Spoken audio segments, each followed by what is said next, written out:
नमस्कार विद्यार्थी मित्रांनो, ओएसिस करिअर पॉईंटच्या यूट्यूब चॅनलमध्ये आपलं स्वागत आहे। या व्हिडिओमध्ये आपण पाहणार आहोत सेट नेट परीक्षा पेपर क्रमांक 1 साठी अत्यंत महत्त्वाचं असणारं प्रकरण म्हणजे गणितीय तार्किकता, ज्याला आपण मॅथमॅटिकल रिझनिंग असं म्हणतो। या प्रकरणावर आधारित भाग 31वा व्हिडिओ, ज्यामध्ये आपण मॅथमॅटिकल रिझनिंगचे काही सराव प्रश्नावर चर्चा करणार आहोत। जर एका सांकेतिक भाषेत RICKSHAW हा शब्द PKAMQJYY असे लिहिले जात असेल तर त्याच सांकेतिक भाषेत BICLE हा शब्द कसा लिहिला जाईल? काय केलं? रिक्षा शब्द असा लिहिला तर बायसिकल कसा लिहिला जाईल? काय केलं? R ला P, R साठी P म्हणजे -1, I साठी K म्हणजे +1, C साठी A म्हणजे -1 आणि K साठी M म्हणजे +1। काय नाही, +1 -1 केले। मग B -1, B चा -1 काय येईल? ये सोडून Z। ओके, I साठी +1 K। ओके, ZK चे पर्याय किती? एकच आहे, पर्याय D हे आपलं उत्तर होणार आहे। पुढचा प्रश्न पाहायचा आहे आपल्याला।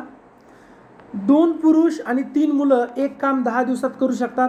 जर 3 पुरुष आणि 2 मुलं तेच काम 8 दिवसात करतात, 2 पुरुष आणि 1 मुलगा तेच काम किती दिवसात करेल? XY ची मांडणी करूयात आपण। बघा, पुरुष जर आपण घेतलं X मग काय होईल? 2X आणि मुलं घेतले Y तर काय होईल? 3Y बरोबर 10 दिवसात मग 1/10 आणि 3 पुरुष 3X प्लस 2Y बरोबर 1/8। मग त्याचं आपण समीकरण 1 आणि समीकरण 2 करूयात आणि काटाकाटी करून याची वजाबाकी करून घेऊ। X ची व्हॅल्यू काढू, नंतर Y ची व्हॅल्यू काढू आणि 2 पुरुष आणि 1 मुलगा त्यानंतर ठरवूयात। चला, आपण इथं व्यवस्थित DTP करून घेतले आपल्या सोयीसाठी। थोडंसं इमेज मोठी आहे म्हणून तिला आपण फॉन्ट लहान करून घेतला आहे। याचा स्क्रीनशॉट घ्यावा किंवा स्टेप बाय स्टेप लिहून घ्यावे।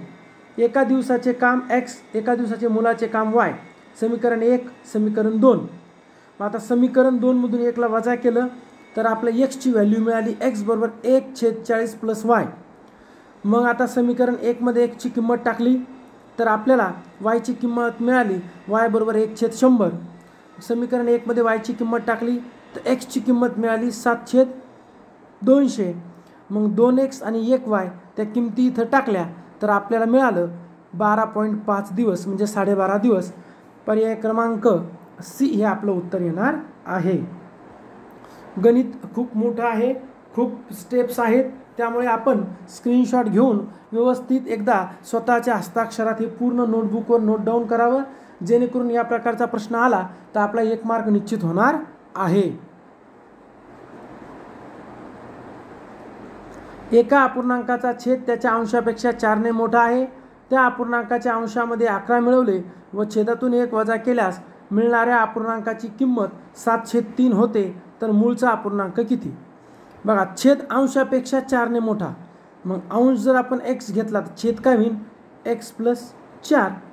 काय केलं? अंशामध्ये 11 मिळवले, X + 11 आणि छेदातून 1 वजा केला म्हणजे X + 4 - 1 तर आपल्याला मिळतं 7/3। चला, तिरपं बरोबर आहे। मग आता 3X बरोबर 33, 7X इतर आले 3, 7 त्रिक 21। चला, आपल्या सोयीसाठी लिहून घेतले। अंश X छेद X + 4, X छेद X + 4, नंतर X/11 छेदात 1 वजा केला, नंतर X + 11 X + 3 7/3। तिरपं सरळ गुणाकार केला तर आपलं उत्तर मिळालं X बरोबर 3 म्हणजेच 3/7। पर्याय क्रमांक D हे आपलं उत्तर होणार आहे।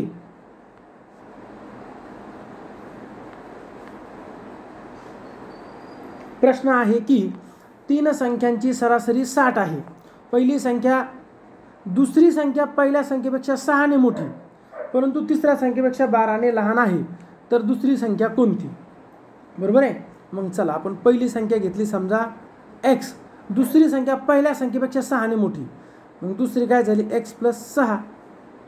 परंतु तिसऱ्या संख्येपेक्षा 12 ने लहान, दुसरी संख्या ही पहिल्या संख्येपेक्षा 6ने मोठी आहे, परंतु तिसरीपेक्षा 12ने लहान आहे.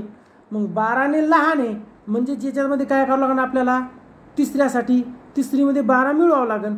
मग किती झाले, 12 आणि 6 18. बघा, ही यापेक्षा 12ने लहान आहे आणि ही यापेक्षा 6ने मोठी आहे. मग आता या तिघांना जर आपण प्लस केलं तर पुढं सरासरी काय आली, 60. किती जण आहे, 3, म्हणून गुणिला 3. चला पहा, पहिली संख्या समजा घेतली m, दुसरी घेतली m+6, तिसरी m+18. तिघांची बेरीज केली आणि सरासरी आहे 60. मग 60 तरी 180, म्हणून m मिळाला 52.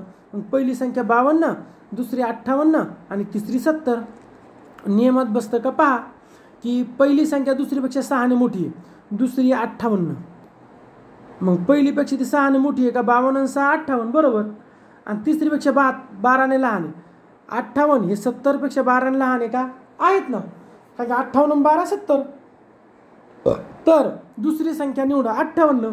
पर्याय सी आपलं उत्तर होणार आहे. नेक्स्ट आहे, x च्या ज्या किमतीसाठी x² 4 + x/2 - 4 या राशीचे मूल्य 0 ते 4 दरम्यानची नैसर्गिक संख्या आहे ती निवडा. 0 ते 4 दरम्यान म्हणजे 3 येऊ शकते, 5 4 6 बरोबर आहे. मग चला आता आपण एक एक टाकून बघूयात. समजा आपण जर 3 टाकली तर 3चा वर्ग छेदात 4 + 3/2 - 4 सोडून पाहूयात. मग आता छेद समान करावं लागेल. वर्ग केला 9/4 प्लस इथं 2 आहे, त्याला 4 करायसाठी काय करावं लागेल आपल्याला, दुप्पट. 3 2 6 छेदात 2 2 4 वजा इथं छेदात 1 आहे, म्हणजे 4 1 4 4 चौक 16 छेदात 4 4 4 समान आहे, म्हणून याची प्लस आणि मायनस करून घेऊयात. ओके, चला पहा, आपण पूर्ण तुम्हाला इथं सोडून दाखवलंय. किंमत 3 टाकली तर व्हॅल्यू आली वजा 0.25. जर 5 व्हॅल्यू टाकली तर किंमत आली बरोबर 4.75. जर 4 व्हॅल्यू टाकली तर किंमत आली 2.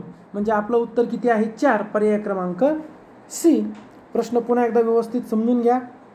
या प्रश्नांमध्ये 3 व्हॅल्यू टाकली तर 0.25 येते, पण वजा आपल्याला 0पेक्षा मोठं पाहिजे, म्हणजे पहिला पर्याय कटला. 5 टाकली तर 4.75 म्हणजे 4पेक्षा मोठी व्हायली, म्हणून कटला. आता 6 टाकायची गरजच नाही, तुम्ही 6 टाकून पहा, उत्तर येत नाही. 4 टाकलं की उत्तर आलं, किती उत्तर आलं, 2. मग 0 ते 4च्या दरम्यान काय काय येतं, 1 2 3 आणि 4.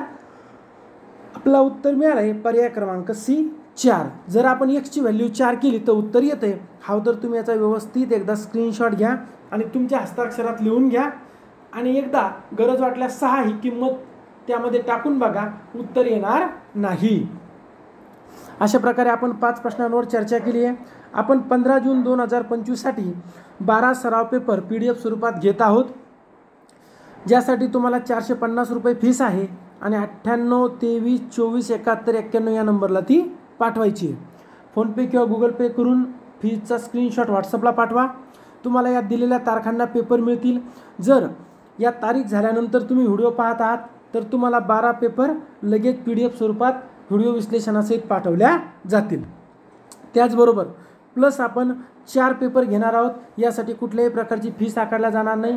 त्याच फीसमध्ये तुम्हाला हे 4 पेपर मिळणार आहेत.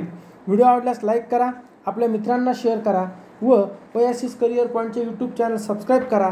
धन्यवाद.